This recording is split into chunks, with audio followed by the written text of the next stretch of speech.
भाजप आमदार परिणय फुकेंची अखेर दिलगिरी। शिवसेनेच्या भावना दुखावल्या असतील तर त्यांनी दिलगिरी व्यक्त केली आहे। माझ्या बोलण्याचा अर्थ तसा नव्हता असंही फुकेंनी म्हटलंय।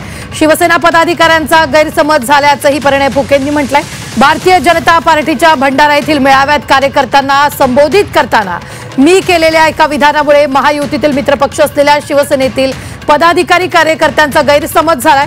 वास्तविक मला तसं बोलायचं नव्हतं, कुणाला दुखवण्याचा माझा हेतू सुद्धा नव्हता। माझ्या विधानाचा विपर्यास केला असंही त्यांनी यावेळी बोलताना म्हटलंय।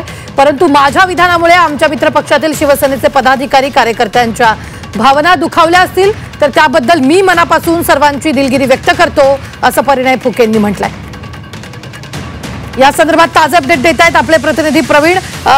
परिणय फुकेंनी दिलगिरी व्यक्त केली आहे।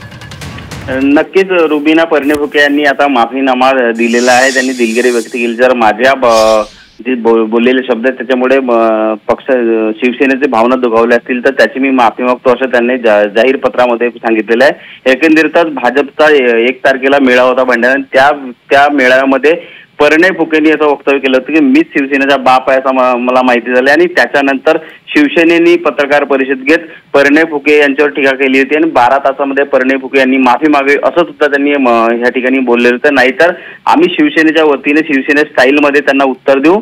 त्यानंतर हा वाद चिघळला होता आणि महाराष्ट्रभर याच्या प्रतिक्रिया उमटू लागलेल्या होत्या। शेवटी आज परिणय फुके यांनी दिलगिरी व्यक्त करत पत्र काढलेलं आहे।